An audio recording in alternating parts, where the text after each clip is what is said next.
हमने तकरीबन 2 महीने पहले ये भारत जोड़ो यात्रा कन्याकुमारी में शुरू की थी। आपने देखा होगा, देखा था आपने?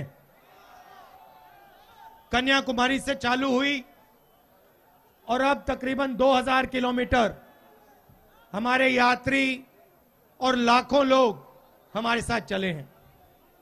जब यात्रा शुरू हुई, मैं आपको मजेदार बात बताता हूं, जब यात्रा शुरू हुई हम केरला से निकले और केरला में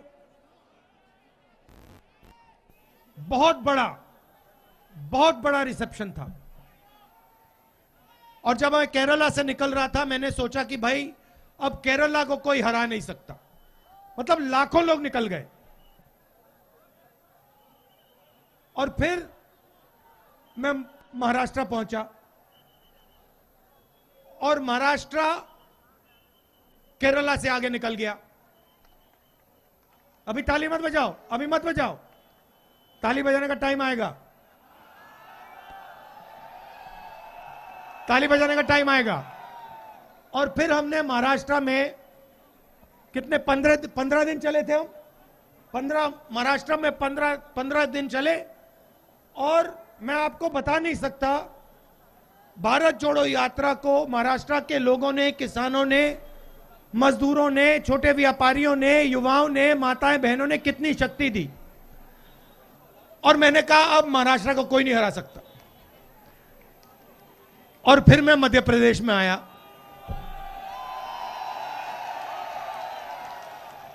और पता लगा कि मध्य प्रदेश ने पहले दिन में महाराष्ट्र को हरा दिया। आप उनसे भी आगे निकल गए।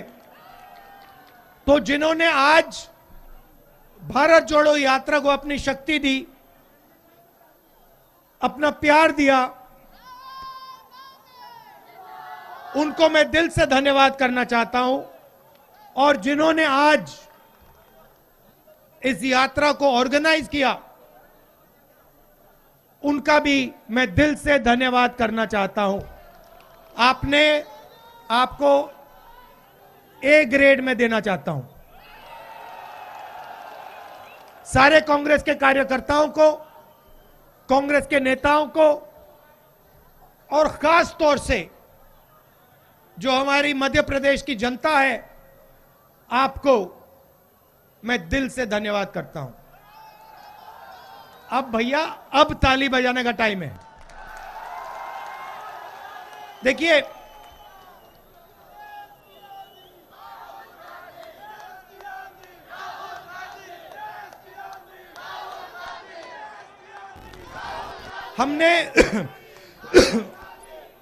हमें लगा हिंदुस्तान में,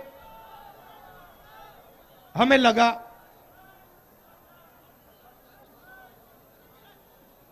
कि नफरत, डर और हिंसा का माहौल बीजेपी के लोगों ने बना दिया है। और हमने बहुत कोशिश की, जो जनता की आवाज थी, चाहे वो किसानों की आवाज हो, मजदूरों की आवाज हो, छोटे व्यापारियों की आवाज हो, हमने पहले उसको लोकसभा में, राज्यसभा में उठाने की कोशिश की। किसानों के 3 काले कानून आए, उसके बारे में हमने बात करने की कोशिश की विधानसभा में, लोकसभा में। उससे पहले प्रधानमंत्री जी ने नोटबंदी लागू की थी, आपको याद होगा, सबको याद है। 500 रुपए, 1000 रुपए का नोट उन्होंने रद्द कर दिया। और आप किसी भी छोटे व्यापारी से पूछो, आज मैं उनके साथ चल रहा था, उनके सारे के सारे बिजनेस एक के बाद एक, एक के बाद एक, एक के बाद एक, लाखों बिजनेस हिंदुस्तान में बंद हो गए। और जो बचे, गलत जीएसटी लागू करके, 5 अलग अलग जीएसटी, 28% तक टैक्स, लागू करके उन्होंने जो बच गए थे उनको भी उड़ा दिया। आज नहीं, देखिए, पार्लियामेंट में हमने बात उठाने की कोशिश की और जब भी हम पार्लियामेंट में बात उठाते थे, जैसे ही हमने बात उठाई, मैं आपको दिखाता हूं क्या होता था, ऐसे माइक ऑफ हो जाता था।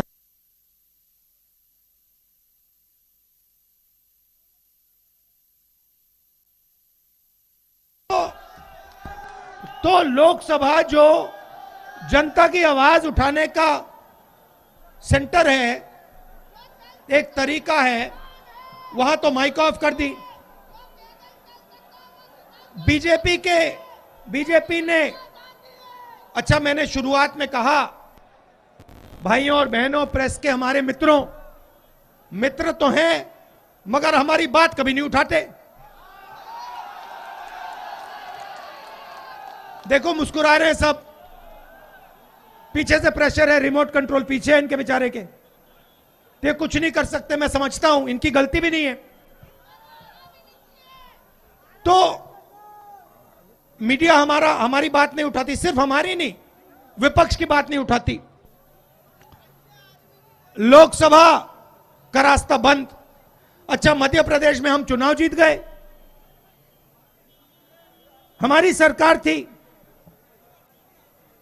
और करोड़ों रुपए लेकर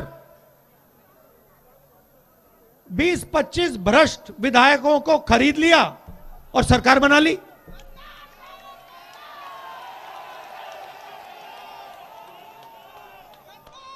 मेरा कहना है, हमने भारत जोड़ो यात्रा क्यों शुरू की? क्योंकि सब लोकतांत्रिक रास्ते बंद थे। लोकसभा बंद,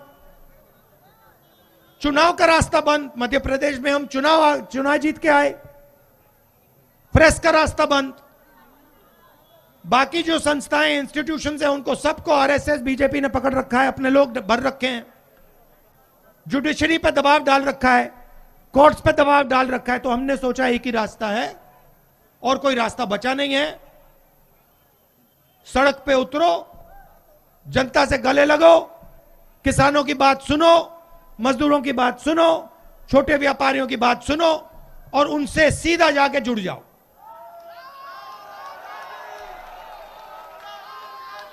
हमने सोचा भी नहीं था, मैं आपको सच बता रहा हूं, हमने सोचा भी नहीं था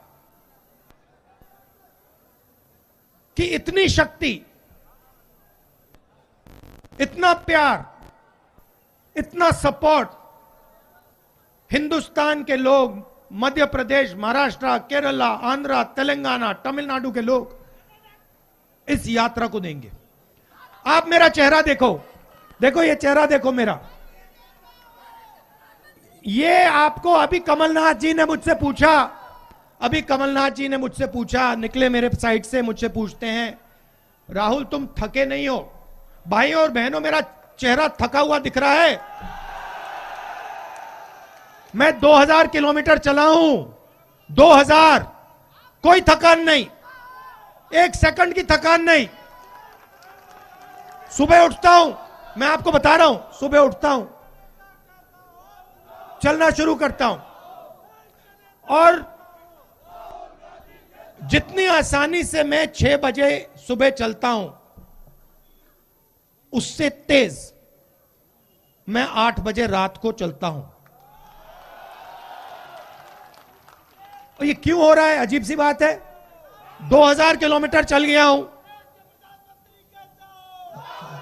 भाइयों बहनों, मित्रों,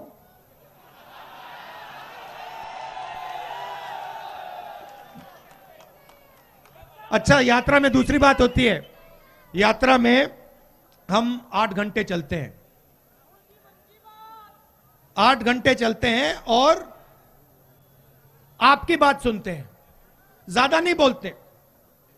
मैं ज्यादा टाइम चुप रहता हूं। जो मेरे साथ चल रहे हैं उनसे आप पूछ लो।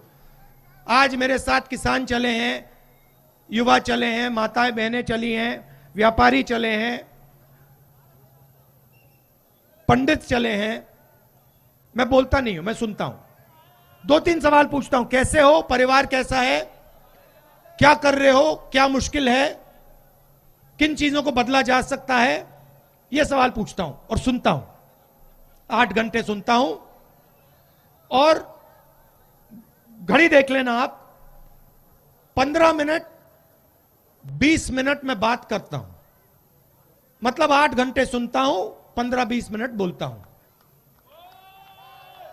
मतलब 8 घंटे आपकी मन की बात चलती है, 15 मिनट मेरी मन की बात चलती है। इसीलिए मैं भाइयों बहनों को कह रहा था 15 मिनट मेरे हैं, 15 मिनट तो बोलने दो। तो ये यात्रा हमने नफरत, हिंसा, डर के खिलाफ शुरू की। देखिए, हिंदुस्तान नफरत का देश नहीं है, हिंसा का देश नहीं है। सच बताऊं तो हिंसा और नफरत जैसी कोई चीज ही नहीं होती। डर होता है, जिसके दिल में डर होता है वो हिंसा करता है, वो नफरत फैलाता है। जिसके दिल में डर नहीं होता है वो हिंसा और नफरत नहीं फैला सकता, उसके दिल में होती नहीं है। मेरा कहना है जो हिंसा होती है वो डर का एक रूप होता है, जो नफरत होती है वो डर का एक रूप होता है। और जो बीजेपी की सरकारें होती हैं वो जानबूझकर डर फैलाती हैं। आप पूछोगे किसके दिल में डर, मैं बताता हूं। आप किसी भी किसान से बात करो और उससे पूछो, भाई बताओ तुम्हें कांग्रेस सरकार के समय डर लगता है या बीजेपी की सरकार के समय डर लगता है? सब के सब आपको कहेंगे डर हमें बीजेपी की सरकार के टाइम लगता है। फिर पूछो क्यों, और कहेंगे देखिए बीजेपी की जो सरकार होती है वो किसान की मदद और किसान की रक्षा नहीं करती है। खेती आसान काम नहीं होता है। किसी ने मुझे कहा ओ आप 2000 किलोमीटर चल लिए, यह कोई मुश्किल काम नहीं है। हिंदुस्तान का किसान 2000 नहीं, अपनी जिंदगी में 30-40 हजार किलोमीटर चलता है, आगे पीछे खेत में, सही बात नहीं, इन्हीं सड़कों पे चलता है। तो असली काम वो करता है। अब उसको क्या जरूरत होती है? उसको फर्टिलाइजर, बीज, बीमा, इन चीजों की जरूरत होती है। उसको सही बीज नहीं मिलता, फर्टिलाइजर के दाम दुगने हो जाते हैं, 4 गुना। पोटाश का क्या दाम है? 2200, पहले क्या होता था? 400। तो सबसे पहले ये किसान के दिल में डर भर देते हैं। 24 घंटा काम करता है, 4 बजे सुबह उठता है, आधी रोटी खाता है, और फिर जब उसका समय आता है,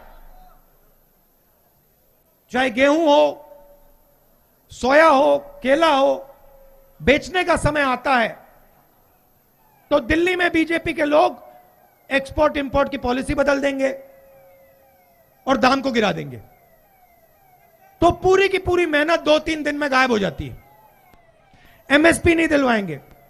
और अगर किसी किसान का खेत बर्बाद हो जाए, आंधी आ जाए, तूफान आ जाए, बीमा का पैसा मध्य प्रदेश में उसको नहीं मिल सकता। ऐसे किसान के दिल में ये डर पैदा करते हैं। युवाओं के दिल में डर कैसे पैदा करते हैं? युवाओं को रोजगार कौन देता? भैया ये एम्बुलेंस है क्या? युवाओं को क्या चाहिए होता है? युवा क्या चाहता है? रोजगार। अब रोजगार देता कौन है? ये जो प्रधानमंत्री जी के 2-3 मित्र हैं, ये रोजगार नहीं देते देश को। ये ज्यादा से ज्यादा 50,000, 1 लाख, 2 लाख लोगों को रोजगार दे सकते हैं। अगर पूरा मिला दो, रोजगार कौन देता है? रोजगार छोटा व्यापारी देता है। सही सिर हिला रहे हो? सही। रोजगार स्मॉल और मीडियम बिजनेस जो चलाता है, जो हिंदुस्तान में लाखों हैं, कोई 300 लोगों को रोजगार देता है, कोई 500 को, कोई 2,000 को, कोई 10,000 को। छोटे छोटे मिडिल साइज बिजनेस, जैसे यहां पे दुकानें हैं, इन दुकानों में लोगों को रोजगार मिलता है। ऐसी लाखों करोड़ों दुकानें हैं हिंदुस्तान में, ये रोजगार देते हैं। रोजगार पब्लिक सेक्टर से मिलता है। BHEL जैसी कंपनी, हिंदुस्तान रेलवेज, सेना, CRPF, BSF और प्राइवेट सेक्टर में जो छोटी और मिडिल साइज कंपनी है उधर। अब इन्होंने क्या किया? युवाओं को डराने के लिए सबसे पहले इन्होंने नोटबंदी, GST लागू की और जो रोजगार देने की रीढ़ की हड्डी उसको उड़ा दिया। तो आज हिंदुस्तान में युवाओं को रोजगार नहीं मिल सकता, खत्म। मध्य प्रदेश में आप कुछ भी कर लो, यहां पे युवाओं को रोजगार नहीं मिल सकता, क्योंकि रीढ़ की हड्डी तोड़ दी। जैसे ये खड़े हैं, अगर हमने इनकी रीढ़ की हड्डी तोड़ दी, ये खड़े नहीं हो पाएंगे, खत्म कहानी। जो करना है कर लो। वो हिंदुस्तान का स्मॉल और मीडियम सेक्टर है, उसके साथ नरेंद्र मोदी जी ने वो किया है। ये पॉलिसियां नहीं थी भाइयों बहनों, ये हथियार है। नोटबंदी, GST पॉलिसी नहीं है, हथियार है। छोटे व्यापारियों को, किसानों को, मजदूरों को, स्मॉल और मीडियम बिजनेसेस को मारने के हथियार हैं। और इन हथियारों को चला दिया और रीढ़ की हड्डी तोड़ दी। अब दूसरा रास्ता, public sector, railways, BHEL, army, ये दूसरा रास्ता है युवाओं के लिए, हैगा। प्राइवेट, पब्लिक सेक्टर को प्राइवेट कर दिया, रेलवेज को बेच रहे हैं, BHEL को बेचने की तैयारी हो रही है, पेट्रोल कंपनीज बेच रहे हैं। जो भी आपकी पूंजी थी, अभी आएंगे, पब्लिक सेक्टर का रास्ता बंद कर दिया। और जो आखिरी रास्ता था, जो भैया ये हमारा झंडा, ये इसको आगे लाओ, तिरंगे को यहां लाओ, मैं दिखाना चाहता हूं।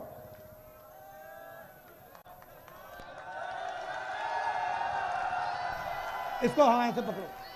अब देखो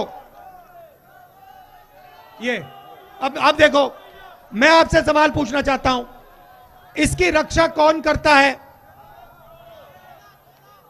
इसकी रक्षा हिंदुस्तान की सेना करती है, सही। एयरफोर्स करती है, नेवी करती है।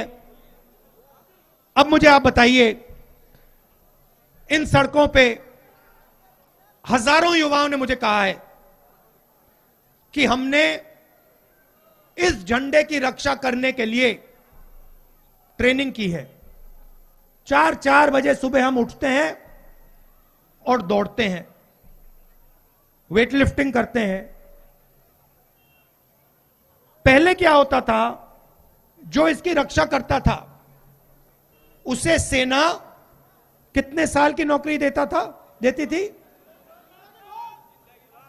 जिंदगी भर। मतलब अगर इस झंडे की रक्षा आपने की तो हिंदुस्तान की सरकार जिंदगी भर आपकी रक्षा करेगी। ये पैक्ट था, ये रिश्ता था। रिश्ता क्या था? अगर एक युवा इस झंडे की रक्षा करना चाहता था तो हिंदुस्तान की सरकार उससे हाथ मिला के कहती थी, आपने अपनी जिंदगी इस झंडे को दी, आपकी जिंदगी भर की रक्षा हिंदुस्तान की सरकार आपकी करेगी। यह रिश्ता था। अब यह रिश्ता, यह पवित्र रिश्ता, इस रिश्ते को नरेंद्र मोदी जी ने तोड़ दिया है। कैसे तोड़ा? नरेंद्र मोदी जी कहते हैं कि जो भी युवा इस झंडे की रक्षा करना चाहता है उसे हम 6 महीने की ट्रेनिंग देंगे और 4 साल बाद उसे लात मार के भगा देंगे, उसे बेरोजगार कर देंगे और उससे कहेंगे कि बेटा तुमने अपनी जिंदगी इस झंडे को देने की चाहिए थी। 6 महीने की हम तुम्हें ट्रेनिंग देंगे, 4 साल तुमसे काम देंगे और फिर जिंदगी भर तुम्हें बेरोजगार बना देंगे। यह नया रिश्ता है भाइयों और बहनों। मैं नहीं कह रहा हूं, गलतफहमी में मत रहो। कन्याकुमारी से मध्य प्रदेश तक हजारों युवाओं ने मुझे यह बात बोली है, एक ने नहीं, हजारों युवा ने मुझे कहा है कि हम सेना के लिए अपनी जान देने के लिए तैयार थे, हमसे यह रास्ता क्यों छीना गया है। बिल्कुल गलत काम है।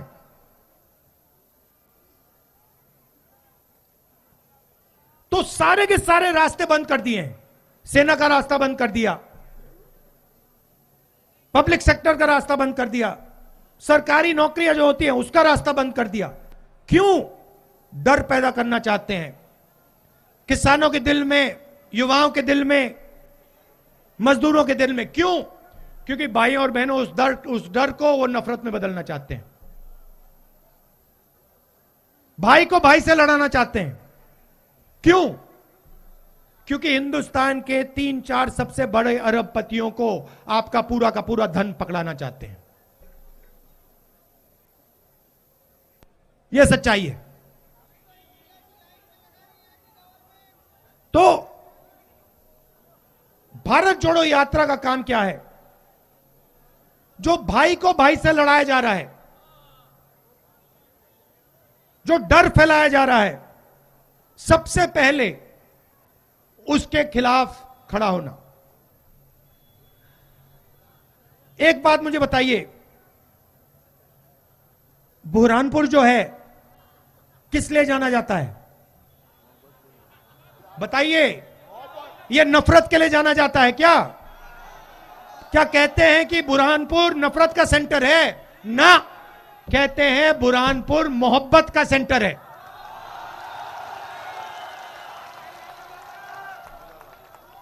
ये हम आपको नहीं कह रहे हैं, ये आप हमें कह रहे हो। ये आपने हिंदुस्तान को सालों से कहा है, हजारों सालों से कहा है। आप इस बात को बहुत अच्छी तरह समझते हो। आपसे शायद बेहतर इस बात को कोई नहीं समझ सकता। और ये जो आपका मैसेज है, मोहब्बत का मैसेज, ये हम यहां इधर से श्रीनगर तक ले जाएंगे। तो यात्रा के दो और लक्ष्य हैं। एक, जो देश में भयंकर बेरोजगारी है, जो पब्लिक सेक्टर को बेचा जा रहा है, प्राइवेटाइज किया जा रहा है, जो सरकारी जो पोजीशंस हैं जो फुल करी नहीं जाती, भरी नहीं जाती, तो बेरोजगारी के खिलाफ यह यात्रा चल रही है। और आखिरी बात, बहन आप एक बात मुझे बताइए, यूपीए के समय गैस सिलेंडर का दाम क्या होता था? ये देखो 400। अच्छा, अब मैंने एनडीए के बारे में पूछ लिया तो आप 2 हाथों से भी नहीं दिखा पाओगे। देखो एनडीए के, बीजेपी के समय सिलेंडर का दाम कितना है? ये देखो, यू करना, देखो यू करना पड़ेगा, ये और फिर ये, मतलब 3 बार। यूपीए का टाइम कट। और नरेंद्र मोदी जी आते थे, कहते थे 400 रुपए का गैस सिलेंडर हो गया है। आज नहीं कहते कि 1100 रुपए का हो गया। आपको दूसरा सवाल पूछना चाहिए। आपको, ठहर जाओ भैया, आपको यह पूछना चाहिए कि जो 400 रुपए और 1100 रुपए में फर्क है, ये आपकी जेब में से निकल रहा है, तो ये जा कहां रहा है? देखिए, पैसा गायब नहीं होता। ऐसे पैसा, आपने कभी पैसा को गायब होते हुए देखा है? कि आपने पैसे को यूं किया और गिराया, वो गायब हो गया? पैसा आपकी जेब में से निकल के कहीं ना कहीं तो जाता है ना। तो आपको यह सवाल पूछना चाहिए, ये गैस सिलेंडर का 400 रुपए 1100 रुपए के बीच में फर्क है, ये जा कहां रहा है? और दूसरा सबसे बड़ा सवाल, फिर से यूपीए के समय पेट्रोल का दाम क्या होता था? 60 रुपए। बीजेपी के समय 107 रुपए। ये जो है 60 रुपए और 107 रुपए के बीच में जो फर्क है, ये सवाल आप पूछो बीजेपी के लोगों से, ये किसकी जेब में जा रहा है? ये पैसा भाइयों और बहनों, आप जानते हो किधर जा रहा है, किस काम के लिए इसका प्रयोग किया जा रहा है, ये सब आप जानते हो। तो ये जो 3 मुद्दे हैं, इसके लिए हमने भारत जोड़ो यात्रा शुरू की। बेरोजगारी, महंगाई और नफरत, डर और हिंसा। आपने आज मध्य प्रदेश के पहले दिन आपने इतना प्यार दिया, इस यात्रा की इतनी मदद की और इतने लोग चले, मैं आपको स्टेज से पूरा धन्यवाद ही नहीं कर सकता। तो मैं दिल से आपको कहना चाहता हूं, बहुत बहुत धन्यवाद, बहुत बहुत धन्यवाद। और आपने जो मोहब्बत दी मुझे, जो प्यार दिया, जो इज्जत दी, इसको मैं जिंदगी भर नहीं भूलूंगा। नमस्कार, जय हिंद।